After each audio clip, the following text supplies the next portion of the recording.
Olá, sejam bem-vindas, sejam bem-vindos. Hoje a gente vai ter uma conversa sobre como ordenar a liturgia. Eu coloquei um como aí, Ferreira. Eu sou Pedro Luiz. Eu sou Alexandre de Moraes.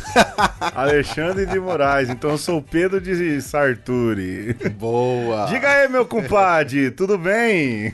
Tudo bem, Pedro. E você, vamos pular a fogueira pra virar compadre? Não precisa, basta você ser padrinho junto com Renata Moraes e meu Francisco, hein, compadre?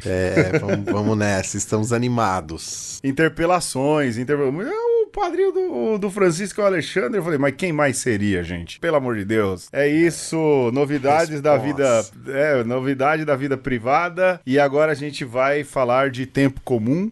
Não sem antes lembrar pra você que chegou aqui agora, voltar uma casa no seu feed de podcast, de procurar o começo de conversa. Lá a gente tem, então, um trecho Cassiano Florestan. É coisa fina, hein, Alexandre? Cassiano Florestan. Olha aí, gostei. Na hora que pingou aqui, eu falei, pô, o Alexandre caprichou, hein? E o Cassiano Florestan falando de tempo comum, tempo ordinário, não é, Ferreira? Interessante as reflexões ali. Aquela resvalada na teologia da libertação que não pode faltar. Tem. Você sabe que eu tenho o dicionário de pastoral do Florestan, né? Olha muito aí. bom, muito bom. O Florestan é fera, uma das heranças. Teólogo de verdade, né? Não recitador de catecismo, mas chega de ressentimento. Nem leitor de instrução do missal. Não. Reflete sobre liturgia. Aliás, né, Ferreira? A gente tem bons... gente boa refletindo sobre liturgia, né? Tem. Andréa Grillo, sim. Quem mais? Só, né? Andréa Grillo. Poxa, a gente tinha o Becoiser. O Becoiser. Ah, tava o Becoiser, tá? Tinha o... Ione Business. Como é o nome lá? Quem? Ione Business. Ione Business. Não, como é o nome lá? Gregório Lutz, né, rapaz? Gregório Lutz também. Mas eu tô dizendo assim, hoje, vivo, né? Tô falando de gente viva, Alexandre. Valeriano dos Santos Costa. Valeriano. O Valeriano tem umas intuições bem legais, cara. Sim. Uma delas é a de que a oração quarta devia ser a oração a ser rezada na Vigília Pascal. E com muita razão, né? Gostava disso. Mas agora mudou tudo também. Um dia a gente faz um podcast sobre a nova tradução do missal. Eu sou a favor. Vamos ser execrados, mas tudo bem. Quem é a gente, né, Ferreira? Deus nos ajude. Deus nos ajude. Pois bem, a gente vai falar então de tempo comum, quase que um desmembramento do programa passado. A gente falou de São Miguel, o Ferreira falou de um desequilíbrio litúrgico, com essa história de Quaresma de São Miguel, e aí a gente divagou um pouco sobre tempo comum. E eis que a gente chega então para falar do tempo que é mais esquecido, não é, Ferreira? Sim. Dentro daquilo que é o ciclo de celebrações litúrgicas. Mas você sabe que ontem, participando da missa, olhando ali o sacerdote de verde, né? Eu lembro que eu falava sempre muito isso, né? Que esse verde poderia ser uma simbologia da relva na qual Jesus manda se sentar, não é? E vai ensinar e depois dá de alimentar. Esse verde tem esse sentido, né? Do lugar verde em que... do crescimento. Também. Ou seja, é tão bonito, né? Tem tanta coisa bonita ali. E se faz direitinho, fica um tempo mega rico, né, Ferreira? Sim, eu acho que foi o que ficou por dizer do programa passado, mas não porque não era importante dizer, mas exatamente pelo contrário, era tão importante e um tema tão que a gente não podia deixar batido que a gente trouxe pra cá. Hoje é um virar de página, é uma outra perspectiva, porque não adianta só também, né, Pedro, a gente falar de uma prática que tá acontecendo, que tem o seu valor, mas falar que tem um desequilíbrio e não trazer, mas então o que ficou aí? Né? Qual que é o equilíbrio? O que tá desequilibrando aí? Então, a gente vai falar do grande tempo, né? Se a gente fala dos outros tempos como tempos fortes, a gente pode falar do tempo comum como o grande tempo da liturgia. Sem dúvidas. E começa até por aquilo que é o nome, né, Ferreira? É que aqui em português virou tempo comum, mas daquilo que diz respeito aos estudos teológicos que versam sobre a liturgia, é muito comum usar o termo tempo ordinário, né, Ferreira? Sim. E isso já diz muito ali acerca do que é o tempo comum, do que é o bendito tempo ordenado, né? Do ordenado não, ordinário. Mas que tem a ver com ordena, né? O tempo que ordena, né? Também. Se você pegar, seja no espanhol, seja no italiano, é o tempo ordinário. E quando a gente pensa em ordinário, consequentemente, a gente deveria pensar em ordinal, naqueles números, né? Que é o primeiro, segundo, terceiro. Mas é também aquele que ordena, né? Então, não é ordinário como diz o pessoal lá do Tchan, ordinário. Mas é ordinário no sentido de ordem, né? De ordem, exatamente, né? Então tem aquilo que é extraordinário e tem aquilo que é ordinário. A gente chama de ordinário também o quê, Pedro, na igreja? Aqueles que... Bom, o bispo é ordinário, né? O ordinário o bispo local. É ordinário. Eu ia falar do sacramento da ordem, mas o bispo é o ordinário, né? Aquele que ordena, que bota ordem, não é? Sim. E aí é interessante, rapidinho aqui, pensar, não é? Lógico, o que dita o ciclo do ano litúrgico é a celebração da Páscoa, isso é óbvio, né? Sim. Inclusive, o Papa Francisco tinha um projeto de tentar unificar ali, em alguns períodos ali de ciclos anuais, unificar a Páscoa com a Igreja Ortodoxa, né? Não sei em que pé que isso ficou, para onde isso caminhou. A gente sabe que o que dita o ano litúrgico é o ciclo pascal. Mas após o ciclo pascal, lógico, e o ciclo do Natal, que é super óbvio, né? Você vai ali... A gente já fez programa sobre isso lá no começo numa conversa. O que ordena, o que não deixa ser bagunça, né, Ferreira? É justamente o tempo comum. E aí entra uma provocação de paralelo daquilo que a gente viu no programa passado, né? Se o tempo comum é o que ordena, o que bota a ordem e não deixa bagunçar, às vezes inserir aí fazer todo mundo fazer uma quaresma é desordenar a coisa, né? Sim. E quando você pensa nesse sentido pascal, o domingo é a nossa Páscoa semanal. Então, esses 33 domingos que a gente celebra no tempo comum são 33 Páscoas. Então, tem a grande Páscoa anual e tem essa Páscoa semanal para você poder sentir, de certa forma, esse pulsar da vida a cada domingo, né? Então, ordena porque ele dá o tom da semana e é um dos sentidos, então, é esse ordenar. Agora, tem um outro termo também, Pedro, em latim, que é interessantíssimo, que é o tempus per annum, que era como se designava esse período de celebrações aí entre, digamos, a Páscoa e o Natal. Sim. E é da onde vem a palavra perene, né? O per annum virou perene. Então, essa própria ideia de continuidade vem desse termo litúrgico, ligado ao tempo comum. Isso eu achei interessante. E é bacana que seja o tempo comum, seja o ordinário porque ordena, ou seja o perene, traz algo que é característico da nossa própria vida, né? A nossa vida, ela é constituída em grande parte do tempo de coisas ordinárias, de coisas comuns, de coisas perenes, não é? A gente não vive de extraordinário em extraordinário. Pô, se nascesse um filho meu a cada dia, eu ia ter um treco, não é? Não, teve lá o dia que o Francisco nasceu, não é?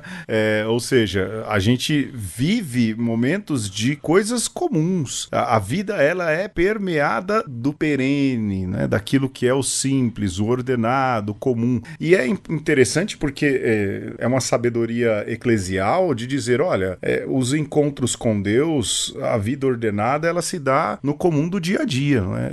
Não precisa, a gente não precisa de grandes festas o tempo inteiro. Primeiro que, como disse o Ferreira, a cada domingo a gente já tem uma Páscoa, já é uma festa, não é? Por isso, eu lembro de um ordinário, um bispo, eu lembro que numa arte que fiz lá, um momento, ele aí colocou lá, missa solene, aí ele falou assim, não, pode tirar solene, toda missa é solene. Pronto. E toda missa é uma grande solenidade. A gente não pode achar que porque colocou turíbulo, ou sei lá, cantou o coral, a missa é solene. Ele falava, não, toda missa é solene, ou seja, no comum há solenidade, no comum há há também momentos de grande alegria, não explosões pascais, não é? Mas a vida é feita de tempos comuns também. Eu acho que isso é legal, né? E Deus quer nos encontrar não naquilo que é incomum, não naquilo que é extraordinário, mas nas pequenas coisas, nas pequenas alegrias da vida adulta, Deus vai se mostrando pra gente e vai caminhando com a gente. Então, essa é a grande celebração dessas 33, 34 semanas desse tempo maior da liturgia, né? Que, inclusive, vai enriquecer de significado Advento, Natal, depois Quaresma, Páscoa e também aquelas festas que são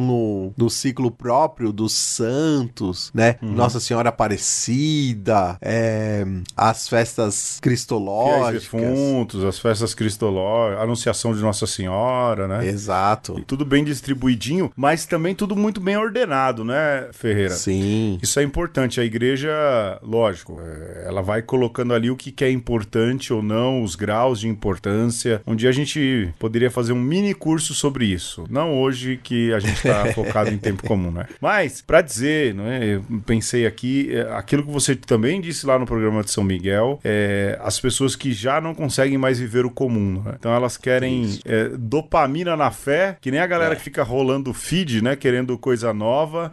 Aí a galera vai querer sempre uma coisa nova, porque parece que não suporta mais aquilo que é o comum da vida. E aí, reforço, a vida é feita de coisas comuns, de tempos comuns, e essa é a beleza do tempo comum, o perene, o comum, aquilo que é cotidiano, né, Ferreira? Mas se tem né, andando pra frente um pouquinho, não que as outras festas não sejam, né, mas Páscoa e Natal, os tempos, se a gente vive intensamente, a gente prevê ali mais ou menos o que vai acontecer, não é? A gente sabe como é a caminhada, se a gente participa fervorosamente, a gente decora até os salmos e tudo mais, né? Aí esse foco em Jesus, mas nesses momentos especiais. Já o tempo comum, ele também tem um foco em Jesus, mas ele também é muito mais diverso, né, Ferreira? Sobretudo por aquilo que é o uso dos evangelhos sinóticos. Então, lembrar que os evangelhos sinóticos são aqueles que a gente pode olhar com o mesmo olhar, né? Mas não tem jeito, fala de sinótico, tem que falar de olhar.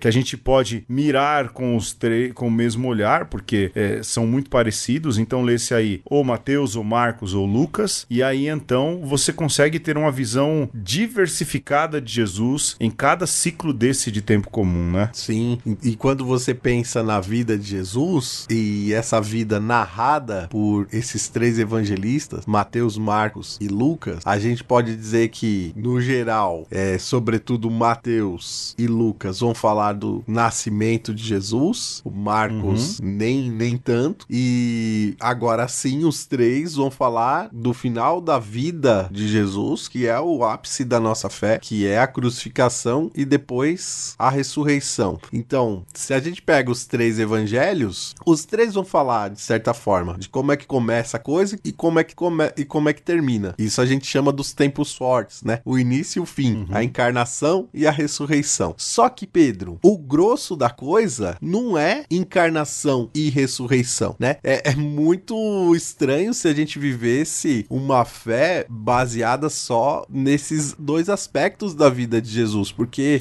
é como você assistir um filme no começo, sai pra comprar pipoca e volta pro final, né? Então, esse tempo que a gente tá falando hoje, esse tempo perene, ordinário, é o grosso da coisa, é a vida pública do mestre. Então a gente pode falar que quando a gente conhece o Cristo mestre, não o Cristo redentor que encarna no seio da Virgem Maria, não o Cristo redentor que dá a sua vida para nós na cruz, mas esse caminho que ele vai fazer não só para nos redimir, mas ao nos redimir também nos chamar para o discipulado. Então, o que está colado aí nessa vida pública de Jesus? Apresentar Jesus como mestre, chamar os discípulos e ainda, eu diria, Pedro, separar os homens dos meninos. Fato, né? E o que eu acho mais bacana, eu não sei se você sentia esse desafio também quando fazia pregações, né? Quando eu também vivia o ministério, e isso é muito importante, são esses ciclos dominicais, primeiro, né? Do Evangelho A, então um ano inteiro do Evangelho A, e o Evangelho A é o Evangelho segundo Mateus, O B é o evangelho escrito por Marcos e o C, o evangelho escrito por Lucas. E separar homens de meninos vai também aqui para sacerdotes, porque por mais que esses evangelhos consigam ser vistos num só olhar, sim, óticos, né? Um olhar junto, ainda assim, cada um tem uma característica bem diferente. Exato. Ainda assim, cada um tem traços diferentes, origens diferentes, destinos diferentes. E é muito gostoso, eu ainda tento fazer esse exercício quando leio o evangelho, né? Na missa, não leio, não proclamo, né? Mas quando leio o evangelho, quando vou à missa, que linhas eu tomaria, né? Se precisasse falar alguma coisa. Ou que linhas seguiria, né? Porque um bom sacerdote, homem, né? E não um menino ou sacerdote que não estudou, não é? E isso não importa a idade. Um menino tem na sacerdote fé. que faz um menino na fé, vai explorar essas diferenças e essas nuances com o pé nas costas, né, Ferreira? Sim. Porque são nuances fabulosas, há coisas assim que são muito únicas de cada evangelista, ou há coisas que tem versões diferentes em cada evangelista. Isso dá... Pô, você tá numa comunidade paroquial, por mais que o povo não vá lembrar tanto, mas é uma chance de você dizer, né? Olha, nós já lemos tal autor, esse trecho com outro autor, com outro evangelista, e o enfoque é esse. Veja como agora o enfoque é outro, não é? Sim. Ou seja, mostra ali a capacidade, pelo menos é assim que eu penso, a capacidade teológica de um sacerdote, e que vai diferenciar homens e meninos, pelo menos na minha visão, nessa capacidade de explorar essas diferenças, não é? Sim. Porque senão fica tudo uma mesma coisa, uma mesma coisa. E esse giro de evangelistas aí pelo menos pro ponto de vista de criatividade, ele é fabuloso, né? E aí eu fico pensando, Pedro, que essa proposta da igreja, que também é de Concílio Vaticano II, viu? Antes a coisa era muito mais remendada e muito menos metódica, né? Mateus tinha prevalência e os outros evangelhos entravam ali como um suporte. Mas com a reforma litúrgica do Concílio Vaticano II, você é convidado a viver um ciclo trienal, né? Então você vai passando por cada evangelista. E tem um eco, Pedro, na própria tradição oral. Você fica imaginando que os discípulos da primeira hora ali com Jesus passaram o primeiro ano, depois passaram o segundo ano com ele e depois um terceiro. Você fica imaginando que algumas coisas se repetiram, algumas coisas assentaram no coração deles, algumas coisas Jesus falou e só depois eles falam, tá. Só que a gente não faz isso só, esse caminhar com Jesus. A gente caminha também com os evangelistas, como se cada um pegasse na nossa mão e falasse, vem aqui que eu vou te mostrar uma coisa de Jesus que aí você ainda não viu, sabe? E isso é bonito, sobretudo quando você pensa que foram 3 anos da vida pública de Jesus e a igreja nos propõe esse ciclo trienal. Então quer dizer que se você seguir essa perenidade, você tem uma renovação da sua fé a cada 3 anos, né? Você tá na catequese com os evangelistas, novo e de novo, a cada 3 anos. E isso a gente experimentou muito na pele, né, Pedro? De você visitar um texto e depois de um tempo você ler e falar, puxa, mas espera aí, tem alguma coisa que eu tô vendo aqui que parece que é novo, né? E eu vou falar isso para o povo, mas não vou falar como falei há 3 anos atrás. É a experiência que a gente faz como fiel e a experiência que a gente faz como pregador também, né? Até mesmo de não... Como é que fala? De não ficar reciclando homilia, né? Sim. É muito fácil se você pega vou dar uma dica, hein, pessoal. Existe um site dos Deonianos. Não sei se você chegou a ver esse site. Não lembro.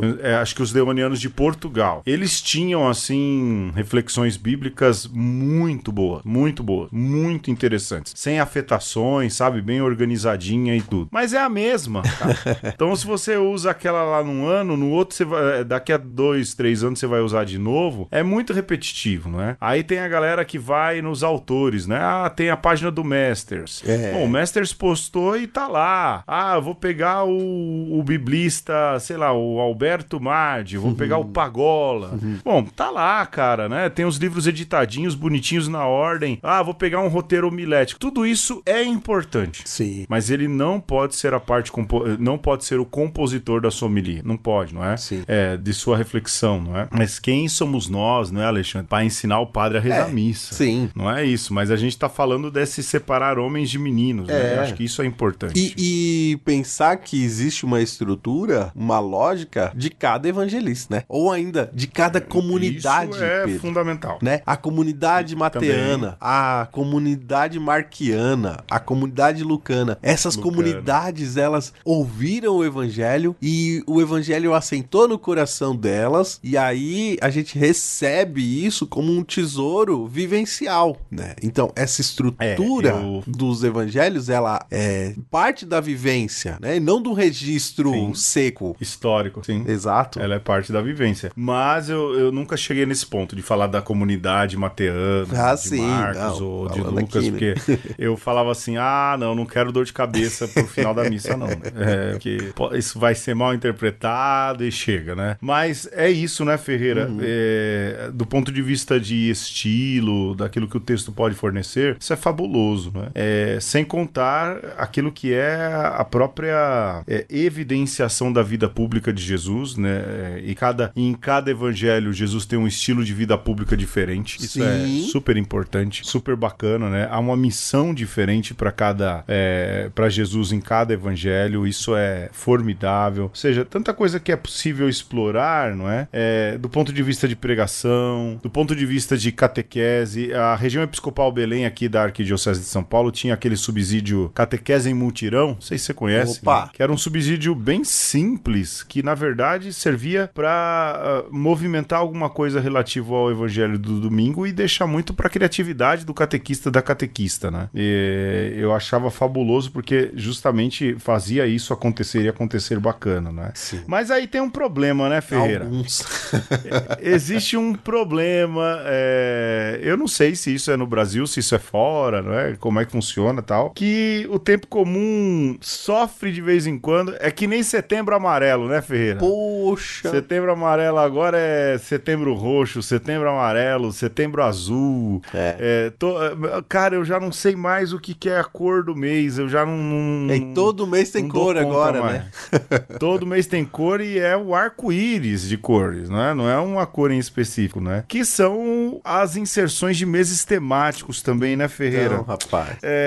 Eu penso que isso, às vezes, é um quebra ali na... Bom, os liturgistas talvez discordem, pastoralistas também, mas eu acho que isso é um quebra no mistério, sabe? Sim. Acho complicado, rapaz, complicado. É isso, né? Assim, quando eu penso no tempo comum e no cotidiano da vida litúrgica, eu fico pensando, por que essas inserções, elas conflitam tanto assim, sabe? Porque elas não estão coladas com essa vivência daquilo que são os temas próprios, né? Da catequese e tal. Porque talvez, inclusive, você teria que não ter um mês temático, ou perceber em cada domingo quando é que dá pra falar de vocação, quando é que dá pra falar de Sagrada Escritura, quando é que dá pra falar de missão, né? Só que aí, pra você poder reforçar do ponto de vista pastoral, você cria esse blocão aí, né? Que é um problema, né? Porque, agora a gente tá em setembro, mês da Bíblia. Então. Aí cria um problema. Eu vou, sei lá, de novo, né? Pode ser que os liturgistas me expliquem melhor. Mas estou falando de a gente hoje tá mega católico. Né? Católico de comunidade, não é?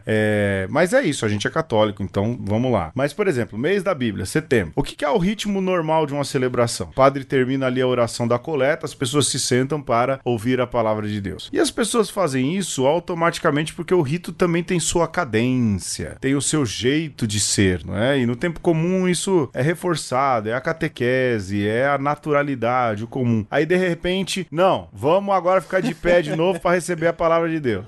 Aí recebe a palavra de Deus. Aí não sabe onde é que vai pôr a palavra de Deus. Aí isso é setembro, né? Aí depois em outubro aqui no Brasil vira o mês das missões, mas tem Nossa Senhora Aparecida também. E aí maio é o mês de Maria, que é 13 de maio, de Nossa Senhora de Fátima, não é? Sendo que o mês de maio aqui podia ser Nossa Senhora Aparecida. Ou seja, viram as inserções que causam, como a gente já disse, o Ferreira já disse muito bem, desequilíbrio do tempo comum. Se você vai pensar, Pedro, que a gente vai lançar esse programa, por exemplo, no 24º domingo do tempo comum no ano C de Lucas, né? O evangelho vai falar sobre que haverá no céu mais alegria por um só pecador que se converte, né? Do que pelos justos todos e tal. Aí você fica pensando, o malabarismo que você tem que falar e tem que fazer pra poder falar do mês da Bíblia. Quando... não falava. Na verdade, Jesus está chamando você pra conversão, né? Então, já tem um tema muito, muito próprio, né? E não tô falando que não tem que falar da Bíblia, né? Mas... Você já fala todo domingo. Por quê, né? Por quê? E aí, Pedro, tem outro problema, que é como é que a gente... Muito rapidamente, deixa o mês da Bíblia para iniciativas pastorais. Sim. Faz círculo bíblico, vai fazer círculo bíblico na casa do povo. Mas não. Deveria ser algo perene. Não faz também. A iniciativa pastoral... Oi? Que deveria ser algo perene, não perene, um mês do ano. Pontual, quem sabe comece ali. Mas faz alguma coisa diferente na casa do povo, ou dá um curso bíblico, alguma coisa. Mas o problema é que quando a comunidade paroquial não tem atividade pastoral, só missa, aí a missa tem que virar o descarrego disso tudo, né, Ferreira? E a CNBB tem que ficar insistindo, você tem que falar de Bíblia também. Compra o subsídio. Você tem que falar de vocação também. E aí, Pedro, eu fico... Tem um outro drama, que é o drama da catequese, né? Porque você tem que pensar a catequese do ano em um programa que é conteudista e não vivencial, né? Então, você não aproveita os temas próprios daquilo que é o comum do tempo, e aí você tem que utilizar esses meses para poder falar, olha, agora, criançada, ou juventude, ou adulteza, a gente vai falar do que é a Bíblia. Agora, mas você sabe que é difícil, né? Dentro do esquema... Não, mas você sabe que existem propostas hoje, eu vou falar de alguém que passou pelo editorial ali da Paulus, existem propostas catecumenais bem interessantes, Ferreira. Bem interessantes. Que bom. Não tem a ver com o movimento neocatecumenal, não é isso. Mas propostas catecumenais muito interessantes de ciclos de catequese, baseados no ano litúrgico, com toda ali a fase do querigma, a fase da apresentação à pessoa de Jesus Cristo, a fase do conhecimento eclesial, e tudo isso muito bem organizado e dividido no que diz respeito ao ano litúrgico, passando ali pelo Natal, e aí chegando no próximo, mas aí é um problema, né? Porque isso subverte o ano escolar, porque pra catequese começar, a catequese precisa começar, o primeiro tempo da catequese, no advento. Faz né? sentido. E aí desprograma tudo, né? E termina na Páscoa, não daquele ano, né? Não daquele ano no outro ano, ou seja, você vai viver todo o período penitencial da quaresma, e vai dando os passos até que você recebe o sacramento na Páscoa, seja ele a primeira Eucaristia, seja ela o crisma, não importa, né? Mas o esquema é gerido assim, para seguir a liturgia. Isso seria o ideal, né? Mas também falta força de vontade, porque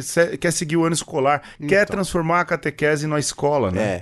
Esse é um drama, né? Como é que a gente respeita aquilo que é próprio da nossa tradição sem se deixar levar pelo ritmo escolar, né? Pelos meses temáticos, né? Ou por qualquer coisa que não seja a própria dinâmica da palavra de Deus. Sim, sem dúvidas. Ferreira, vamos ouvir uma musiquinha aí e a gente volta. Explica, a música ficou boa, hein? Parabéns, hein? Essa música é antiga, Pedro. Essa música eu fiz ali quando eu comecei a mexer com essas inteligências artificiais generativas de música, e é um negro espiritual, que era uma tradição lá da América do Norte, das pessoas que vinham escravizadas de África e tinham que trabalhar nas plantations, e aí elas misturavam, né, o seu jeito de cantar e a sua manifestação muito africana com a fé que eles aderiam no Novo Mundo. Só que eles, Pedro, tinham que suprimir o tambor, né? Sobretudo na América do Norte, o tambor era visto como uma coisa maldita. E aí essa musiquinha subvive. Até hoje, lembra no seminário? Até hoje. Sumiram com o tambor lá que a gente tocava? Até hoje, né? Mas no norte da América do Sul e no sul da América do Norte, Isso ajudou o canto a se desenvolver de uma outra forma. Tanto que a música pop, hoje, ela é negra, né? Porque o canto teve que ir por um lugar porque não tinha o suporte do tambor. Só que aí nessa música, Pedro, eu devolvo o tambor pro Negro Espírito, certo? E aí faço uma singela homenagem também aos nossos amigos do Corporação Cast, com aquela frasezinha que eles sempre soltavam ali no programa deles: humildade e disciplina. Disciplina, gostei. Abraço, né, o falecido Corporação. Humildade e disciplina, seja humilde quando ouvir os sinais. Humildade e disciplina, seja humilde quando ouvir os sinais. Mas sinta honra e não vergonha, mas sinta honra e não vergonha diante do rei, na hora de sua chegada. Observe aquele sol, está chegando o meio-dia, ele segue constante. Não deixe que ele se ponha e sua tarefa esteja inacabada. Humildade e disciplina, seja humilde quando ouvir os sinais. Humildade e disciplina, seja humilde quando ouvir os sinais. Mas sinta honra e não vergonha, mas sinta honra e não vergonha diante do rei, na hora de sua chegada. Você já viu um homem-deus? O pai entregou seu filho para vir e morrer. Mandou o fogo santo para me acender, só para salvar minha alma de um fogo ruim que não se apaga. Humildade e disciplina, seja humilde quando ouvir os sinais. Humildade e disciplina, seja humilde quando ouvir os sinais. Mas sinta honra e não vergonha, mas sinta honra e não vergonha diante do rei, na hora de sua chegada.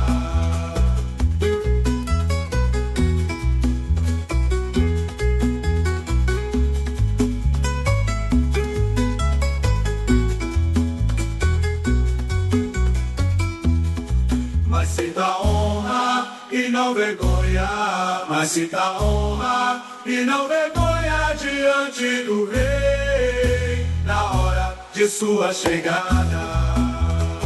Você já viu o homem-deus? O pai entregou seu filho para vir e morrer.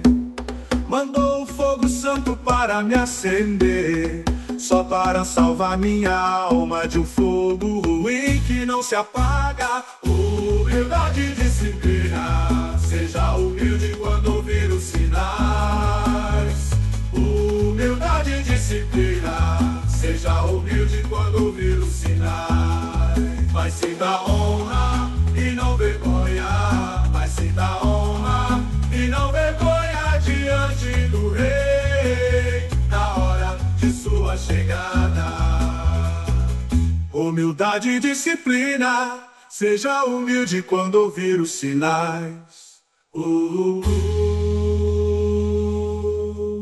E neste episódio a gente tá falando do Tempus per Annum, né? A perenidade da liturgia guiada pelo Evangelho. E aí, Pedro, eu queria destacar aqui, logo nesse começo, que a gente já falou no primeiro bloco que quem dá o tom são os Evangelhos e a própria vida pública de Jesus. Só que aí a gente tem que lidar com outras duas questões, que são as outras... Na verdade são três, mas duas são mais proclamadas, né? Leituras na missa, né? Então a gente tem as leituras do Novo Testamento, que geralmente é uma carta paulina. Temos também uma leitura do Antigo Testamento, que é, de certa forma, uma tipologia de Jesus já previsto no Antigo Testamento. E tem o Salmo de Resposta. Então, vamos deixar o Salmo um pouco de lado, que é a resposta à primeira leitura. Só que muita gente não percebe, Pedro, que a gente faz uma leitura leitura contínua, por exemplo, das cartas paulinas. Sim,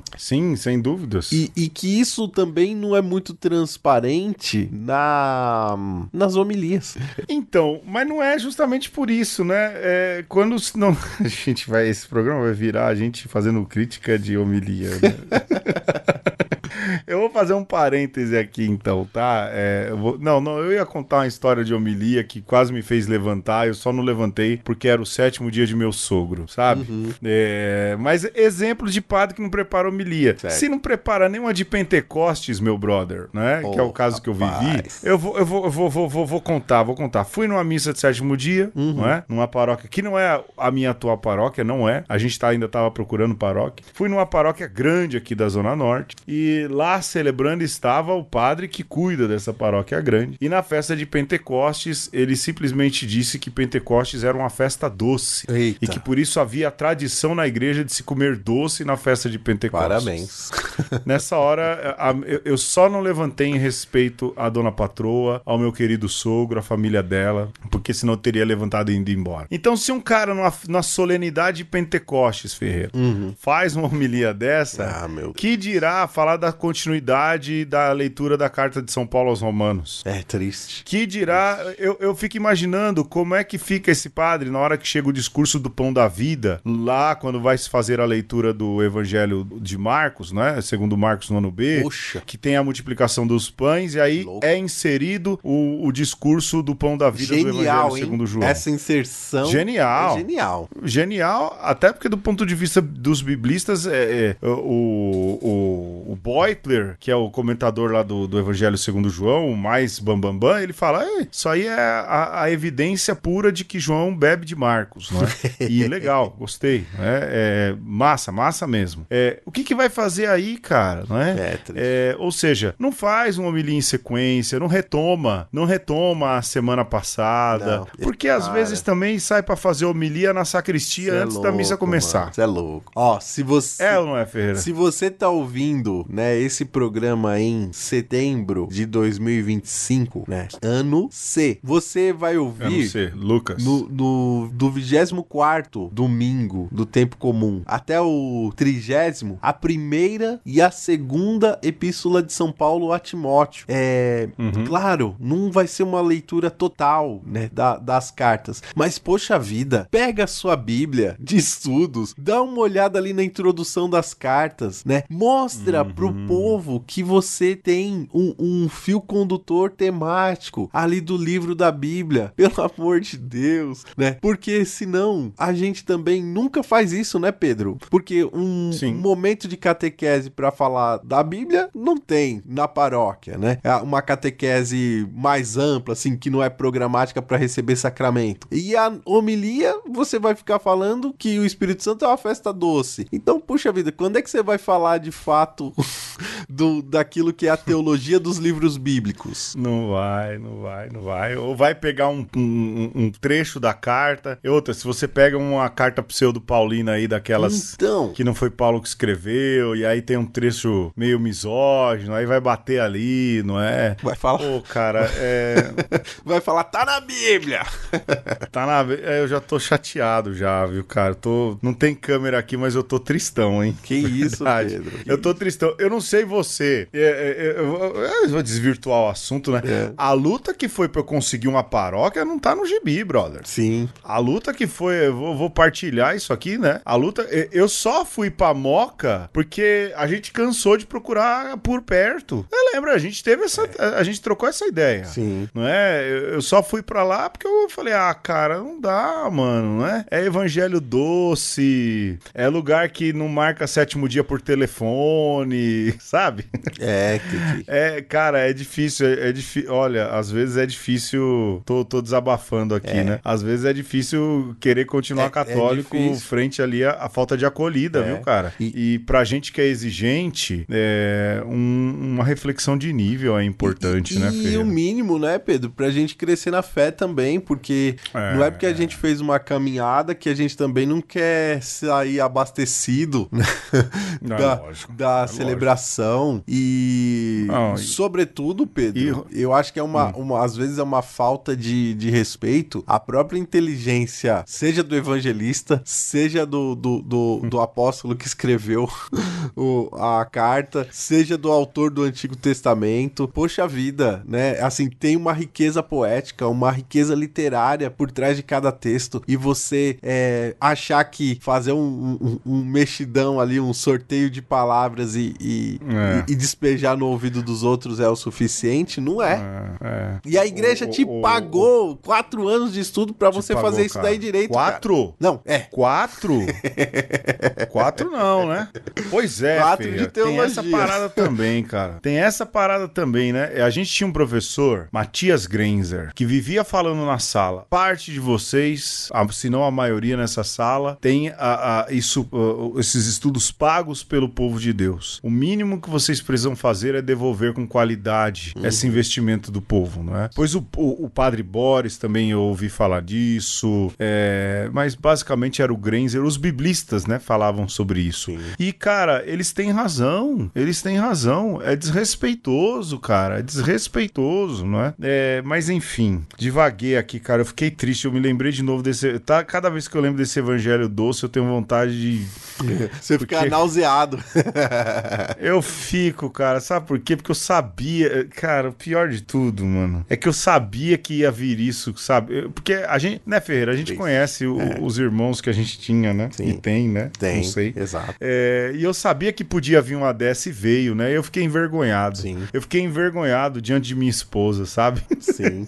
Tipo, você me trouxe aqui, cara. Não, e assim, você pensar que você sabe dizer a causa, né? Do problema ali. Você fica imaginando quantas pessoas estão nessa missa e fala assim, poxa, mas tem algo errado que não está certo. Só que fica um incômodo, só que você não sabe nomear esse incômodo, o que é terrível, né? Assim, eu não sei, não. E aí, Pedro, claro que sim, Pedro, as pessoas vão embora dessa missa e não querem voltar mais. Não vão. E às vezes sente até um mal, assim, um remorso, sabe? Uma culpa, puxa vida. Vamos ver. A galera, na verdade, foi em casa e comeu um brigadeiro, velho. Então, verdade, claro. Viu que o evangelho é doce e falou assim, então o padre mandou comer doce hoje. Era desculpa pra eu comprar um donut. Pedro, mas as igrejas evangélicas estão cheias porque os nossos pregadores não dão conta. E aí a pessoa chega numa igreja que minimamente leva a palavra de Deus a sério, sabe? A pessoa fica. Porque fala, Sim. Puxa, aqui eu tô aprendendo sobre a palavra de Deus. Não, sem dúvidas. Não há dúvidas em relação a isso. E as pessoas querem, você sabe disso Sim. tanto quanto eu, não é? Sim. O Alexandre colocou aqui, Ferreira, eu acho que, não sei se você permite que isso seja disponibilizado, esse teu estudo aqui, mas é bem comprido, né, rapaz? É muito esquemático. É muito esquemático, mas, cara, uma coisa, sabe? Aí você olha o esmero, né? Você olha o esmero do pregador, né? Porque aí tem como é que se organiza o ano A, como é que se organiza o ano B, dentro daquilo que são as próprias divisões do evangelho, né? Tá aqui toda a questão do discurso do pão da vida, o Ferreira colocou aqui, né? Sim. Bonito, olha só. E esse discurso do pão da vida dá trabalho, gente. Sim. Porque é Jesus falando meio que a mesma coisa ali durante 1, 2, 3, 4, 5 domingos, né? Ferreira, a própria divisão do tempo pascal é tão bonita, né? A gente tá falando... Fantástico. Agora já foi embora o programa, Fantástico. né? Cara, esses dias eu dando aula e falando de poder pastoral do Foucault e falando pros alunos, né, da divisão do tempo pascal.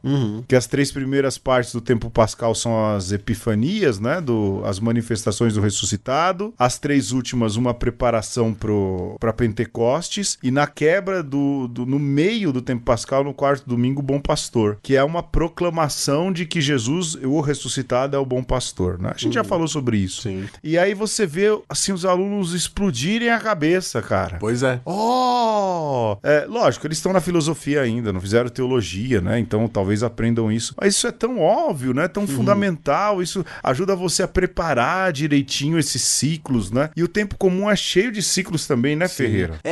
Assim, é isso. Cada evangelho tem a sua disposição própria, né? O ano A, você vê Mateus com essa preocupação com o reino, né? No ano B, a gente vê Marcos numa urgência muito grande, mas com as inserções ali de João, nos falando sobre esse mestre Jesus que precisa ser apresentado. E você vê no ano C o caminho de Jesus para Jerusalém. Eu tô sendo aqui sumário, né, Pedro? Porque é a característica do Evangelho segundo Lucas, né? Sim, né? E tem toda a questão da misericórdia, mas do ponto de vista narrativo, esse é o fio da meada. E aí, Pedro, nesse material que eu mandei pra você, eu chamo da divisão sempre de 7 domingos, mas é uma subdivisão, Pedro, aleatória. Meramente pedagógica, né? Que inclusive talvez alguns biblistas até torceriam o nariz, porque você fazer um arranjo dos evangelhos sinóticos é alguma pretensão, né? Mas basicamente, Pedro, você tem o seguinte, ó, do segundo ao sétimo domingo, você tem o início dos ensinamentos do mestre. Isso tá dado, né? Nos 3 evangelhos, você tem Jesus apresentando ali o que ele veio fazer depois do batismo. Inclusive, a gente pode colocar o batismo como o primeiro domingo do tempo comum, né? Sim, é colocado. Que é uma dobradiça entre o Natal e o tempo comum. E o tempo comum, né? Depois você tem o próximo bloco de 7 domingos. Ele é um bloco interessante porque ele é fluido, né? Porque vai entrar a quaresma aí. Então, do 8º ao 14º, você vai ter uma parte que é antes da quaresma e uma parte que é depois de Pentecostes. Mas é o bloco, Pedro, dos discípulos e testemunhas. Então, exato, todo ele é iluminado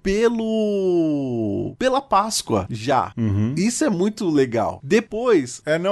eu acho interessante que quando a gente olha, o quanto parece assim, nossa, é milimetricamente planejado, né? Mas ao mesmo tempo que parece que é planejado, tem uma fluidez, né? Tem uma malemolência aí, né? Não é uma coisa rígida.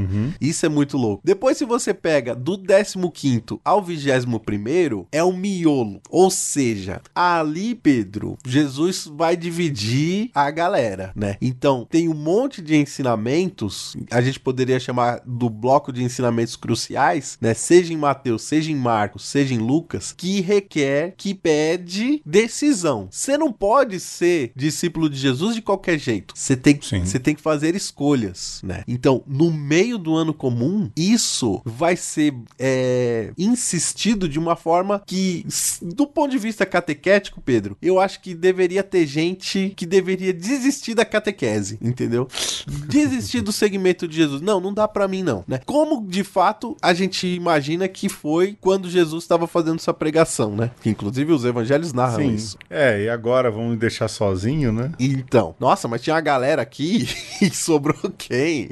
E aí, depois, a gente já tem uma preparação pro fim, né? Um bloco do 22º ao 28º domingo, a gente tem Jesus como um mestre exigente. Então, também esse binômio. Ora, a gente pode focar em quem é o discípulo e ora nessa identidade do mestre. E por que, Pedro, tem que esse mestre se torna exigente? Porque a gente já tá começando a preparar pro fim, né? Pro último bloco, do 29º ao 34º, que é o bloco dos ensinamentos do fim, que é o bloco apocalíptico para preparar para a festa do Cristo Rei, né? Não é 40 dias que começa em agosto. Não. É mais pro final, entendeu? E a beleza dessa poética está no fato de que esses discursos finais que são colocados no final do ano litúrgico são os discursos finais pré-Páscoa de Jesus, não é? Justo. Assim, originalmente no contexto, não é? E é tão bonito, né? Você vê essas leituras começando a chegar, porque você já vê no horizonte o final do ano litúrgico, a festa de Cristo Rei, você já vê no horizonte um advento novo começando. Pô, se a gente prestasse atenção, né, em como as Sagradas Escrituras ditam esse ritmo da liturgia, a gente valorizaria muito mais a liturgia, né? Porque ela não é dogma e rito, ela é justamente uma caminhada, e nesse sentido valorizar o tempo comum é é valorizar essas pequenas grandes coisas especiais, né, Ferreira? Sim, e eu fico pensando, Pedro, como a gente esquece isso, né? Que o reino de Deus é pra já e... Pois é. Então. O apocalipse é agora. Pois é, tá acontecendo, né? Porque a gente às vezes ressalta muito o advento simplesmente como né, a preparação de Maria, né, grávida, bonito, mas Sim. é também uma preparação para a segunda vinda. Então, se você pensar... Ele que era, que é e que vem, né? Que vem. Que continua vindo, né? E que isso já começa a ser ressaltado para nós, assim, no meio de outubro já, né? Até antes. E tão bonito, né, Ferreira? Se você pega ali, por exemplo, num ano que tem Mateus, o advento é essa vinda de Jesus, e a festa de Cristo Rei termina com o nosso trecho favorito, né? Que é o capítulo 25 do Evangelho segundo Mateus. Então, faz-se uma ponte fabulosa com o advento, né? Não é esperar no ventre de Maria tão somente, mas naquele que tá na rua, que tá nu, que tá com fome, que tá com sede, não é? São tantas possibilidades, não é? De valorizar esse tempo que é mega especial, enfim. E ao mesmo tempo esse convite para vigilância, né? Convite para romper com o pecado, romper com estruturas que aprisionam, que segregam. Tá tudo aí, gente. Sim. A gente tá aqui agora do meio pro fim do ano litúrgico. Sim. E o convite é esse. Preste atenção que Jesus vai começar a te chamar, a te convocar a fazer a revolução do coração, mas também a revolução social pra agora, né? Eita. Rompa com aquilo que é pasmaceira, que tá travancando a sua vida, tudo que é paralisia, rompa, porque assim, ele vem e ele quer te levar junto e o convite é pra arregaçar as mangas. Puxa vida, olha aí, a gente começou com teologia bíblica, falou de pastoral, problemas pastorais, catequese, falamos de lamúrias e agora terminamos com o chamado à revolução. Segura, um beijo, Ferreira. Um abraço e um aperto de mão. Até semana que vem. E não vergonha diante do rei na hora de sua chegada. Observe aquele sol, está chegando o meio-dia, ele segue constante. Não deixe que ele se ponha e sua tarefa esteja inacabada. Humildade e disciplina, seja humilde quando ouvir os sinais. Humildade e disciplina, seja humilde quando ouvir os sinais. Mas sinta honra e não vergonha, mas sinta honra e não vergonha diante do rei na hora de sua chegada. Você já viu um homem Deus? O pai entregou seu filho para vir e morrer. Mandou o fogo santo para me acender, só para salvar minha alma de um fogo ruim que não se apaga. Humildade e disciplina, seja humilde quando ouvir os sinais. Humildade e disciplina, seja humilde quando ouvir os sinais. Mas sinta honra e não vergonha, mas sinta honra e não vergonha diante do rei na hora de sua chegada.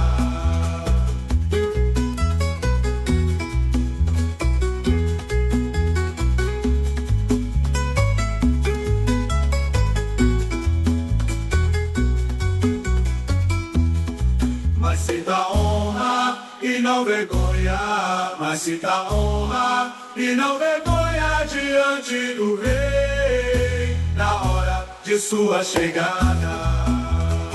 Você já viu o homem Deus? O pai entregou seu filho para vir e morrer.